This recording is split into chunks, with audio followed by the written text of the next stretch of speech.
I do not take any artificial testosterone boosters at all. Everything is natural. So this is my diet, guys. Some nice red meat. About a year and a half ago, I switched to carnivore because I was having problems with my nervous system. I always felt groggy. I felt like my body wasn't recovering well. I always thought for a long time it was jiu-jitsu training, like overtraining. But then when I first heard about carnivore, of course, I was super skeptical and I made all these faces and I was like, how can you eat meat all day? How dare you, right? I was super, super offended. But then I slowly stopped to think about it a little bit and tried it.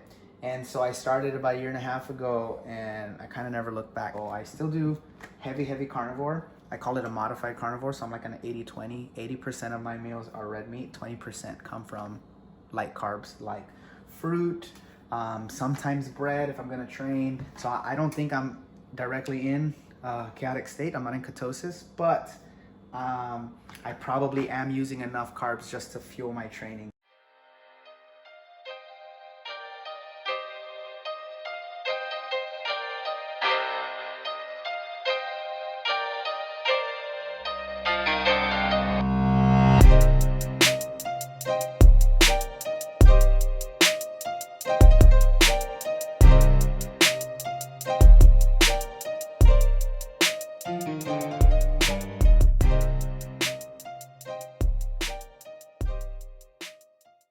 And so I'm all about quality meat, but if it's on sale, I'm gonna buy it.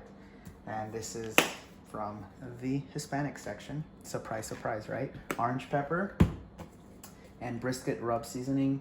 And then I let them cook, put them in the oven for a little bit so they cook. You probably don't agree with me, but I like my meat medium well. Sorry guys, I know you probably hate me for that, but those of you that don't care about it, well, thank you. Okay, I have really, really good taste in meat, and it's not very hard to cook.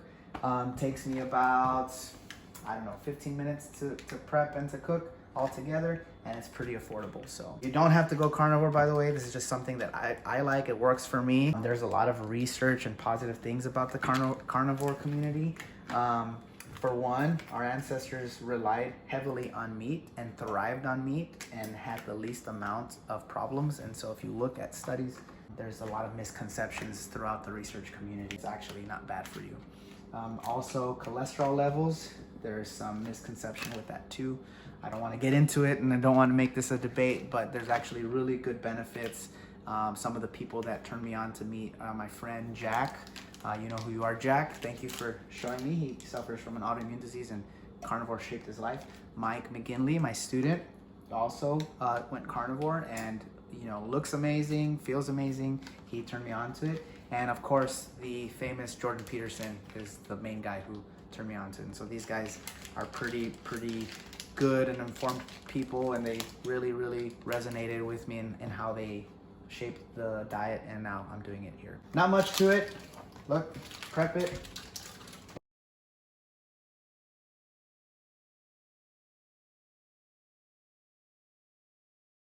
I do not take any artificial testosterone boosters at all. Everything is natural. My red meat, I take multivitamins, and that's it. I get plenty of sunlight.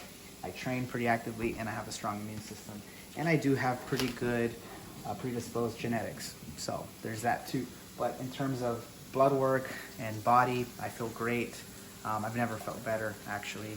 And this also helps combat anxiety and depression. So if you are having problems with anxiety and depression, you might want to turn into carnivore diet. And if you don't, I won't judge you, maybe just a little bit, but don't worry, I'll still like you.